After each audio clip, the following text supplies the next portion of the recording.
Okay, real talk. There are two kinds of people in every industry.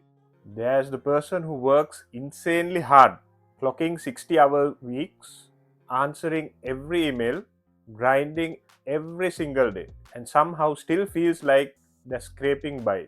And there's the other person who seems to be barely working, gets invited to everything, earns three times as much, and every opportunity just lands in their lap. What's the difference? It's not talent, it's not even luck, it's not even connections. I just finished a book that exactly explains what it is. And honestly, it kind of changed everything I think about. The book is called The Key Person of Influence by Daniel Priestley. And today I'm breaking down the ideas that hit me the hardest. Let's get into it. So Priestley's core idea is this. In every single industry, doesn't matter what it is, there's an inner circle, a small group of people whose names come up in every conversation, who attract the best opportunities, the best clients, the best collaborators, who can basically write their own terms. He calls these people key person of influence or KPIs. And here's where it gets interesting. Most people think you become a KPI after years of experience, or after getting a right degree, or from being born into a right family. Priestley's argument, none of it is what actually does it. There are people who have been in industries for decades who are not KPIs. There are PhDs who are not KPIs. And then there are people who are in their 20s who figured out a 5-step method and leapfrogged everyone else. And that's what this book is about. Before he gets into the 5 steps, Priestley draws his contrast that genuinely floored me. He says that there are two types of people: functional people and vital people. A functional person is good at a set of processes. They execute tasks, they do their job well, and they are replaceable because anyone or anything that can do the same job will eventually replace them. A vital person, they are aligned to the results, not the process.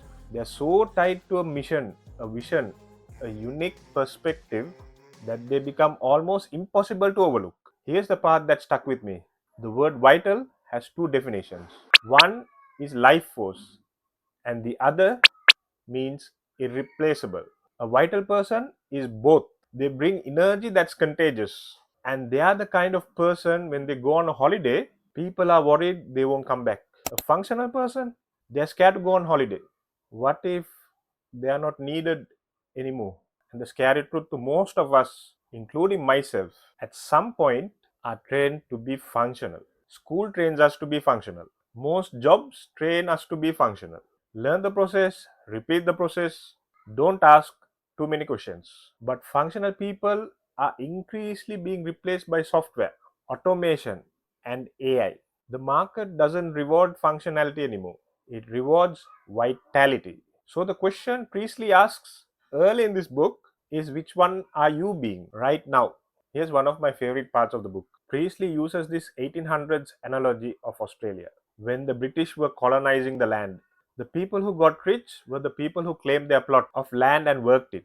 They staked their territory. And then there were the people who just wandered, called swagmen, going from farm to farm, doing odd jobs for people who own the land. Resentful, unstable, no home base. In today's economy, he says micro niches are the new land, and the internet has made it so there are unlimited plots of land available.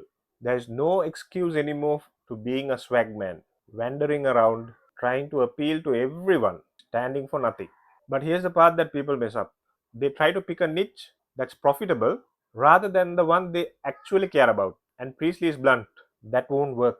You can't fake genuine passion. The market smells it. He also makes this point about trying not to go wide anymore.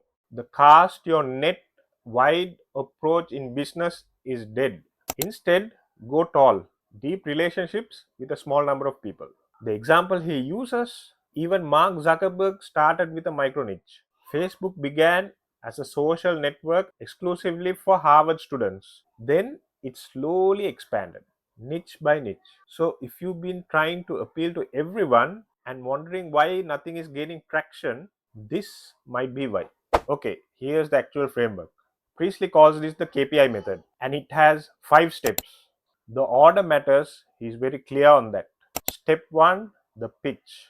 Your pitch is how you communicate your value out loud in a conversation, in a room. And most people are terrible at this. Priestley says when he asks business people to rate themselves at answering, what do you do? Most say 7 or 8 out of 10. But think about it. A 10 out of 10 means someone wants to call their best contacts and introduce you immediately. A 10 means they can't stop thinking about what you just said. By that standard, most people are 2 out of 10. He gives this great comparison. He calls it the singer and the microphone problem. Social media is the microphone. It amplifies your message. But a bad singer with a microphone is just a loud, bad singer. Your pitch, your message has to be the thing that's good. The microphone is just the tool. Step 2, publishing. This is about creating content that establishes you as an authority. He makes this point that I love. The word authority means the word author in it. When you write books, a blog,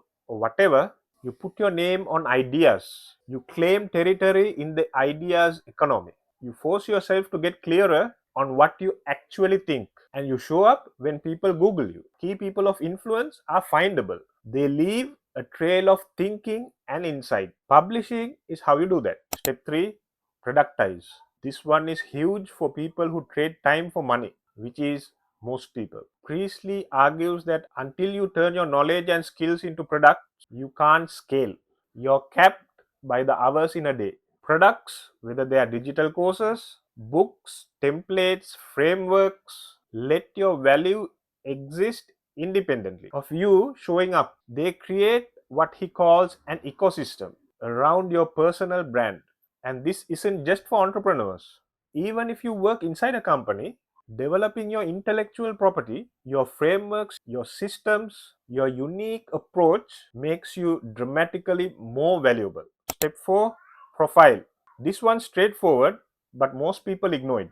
Priestley says, you are who Google says who you are. If someone searches your name and finds nothing or finds something confusing, you're invisible. And invisible people don't get the big deals. They don't get the introductions. They don't get invited.